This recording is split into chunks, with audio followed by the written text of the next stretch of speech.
Sighted people are terrified of speaking to big crowds. Blind people are terrified of speaking to empty rooms. So, I love it. Glad you're here. Don't tiptoe away while I'm talking. When I say Hollywood fairy tale, I mean it literally. I grew up as a childhood actor. I did about 100 commercials growing up. Small parts in some big projects, big parts in some small projects. And at age 13, I got my lucky break when I was cast in the series regular role of Weasel Wiesel on NBC TV's Saturday morning sitcom, Saved by the Bell, The New Class. I lost both my invincibility and my innocence right there in Dr. Worman's office. It was like a dark cloud came in and settled over my life.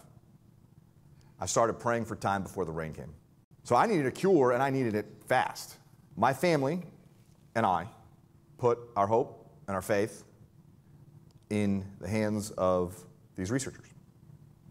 And even more so, I put my destiny in their hands. These researchers faced a very daunting challenge. I was so tired of trying to explain it all to my friends, to strangers, to my family, and even trying to explain it to myself.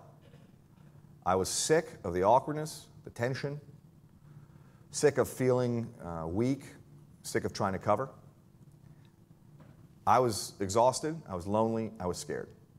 I had put all of my proverbial emotional eggs in the single basket of science, waiting for a cure, and knowing that no cure was forthcoming for me. That left me literally living a race against the clock, having outsourced my destiny. Dorothy and I went to dinner with a couple we were friends with at a restaurant that none of us had ever been to before. One of the people we were with said, "Hey, I gotta go to the restroom. Anyone know where the bathroom is?" And I said, "Yeah, it's back. Remember when we were coming in, when we made that right turn, kind of before the end of that hall? I think if you kept going, it'd be on the left." And she said to me, what are you talking about? And I said, what am I talking about? And thought about it, and along our way to as we were walking towards the table, I heard a toilet flush. And subconsciously, my mind made the note for me, toilet flush, that's where the bathroom is, usually. And then I kind of remembered without thinking too much about it, right, left, through the dining room, and that was a great moment for me, because I started to realize that, man, my ears and my memory are all working together in a way to compensate for the perception that I've lost. I'm not a great client for a law firm because I'm very cheap. And I don't really buy that lawyers do anything all that difficult or important. No offense. When you clerked for the Supreme Court justices, did you have a favorite justice? Absolutely.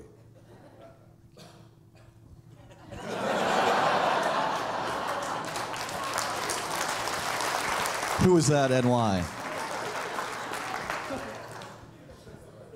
I will not say. In June of 2011, I was at a point where I was tired with the practice of law, and I decided that, along with my college roommate, it would really make a lot of sense for me, a blind lawyer, to buy a residential construction company in Orlando. At this point, you'll recall, I had had some experience in my life outsourcing my destiny to the medical community. That was not something I was going to do with my children. Anything you want to add, John?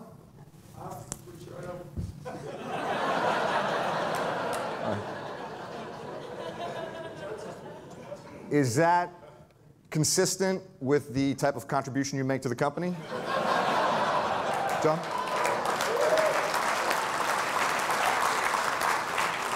It is a pleasure to be here with you all in Clearwater. Congratulations on your great success for your rather ambitious goal. You are an impressive team.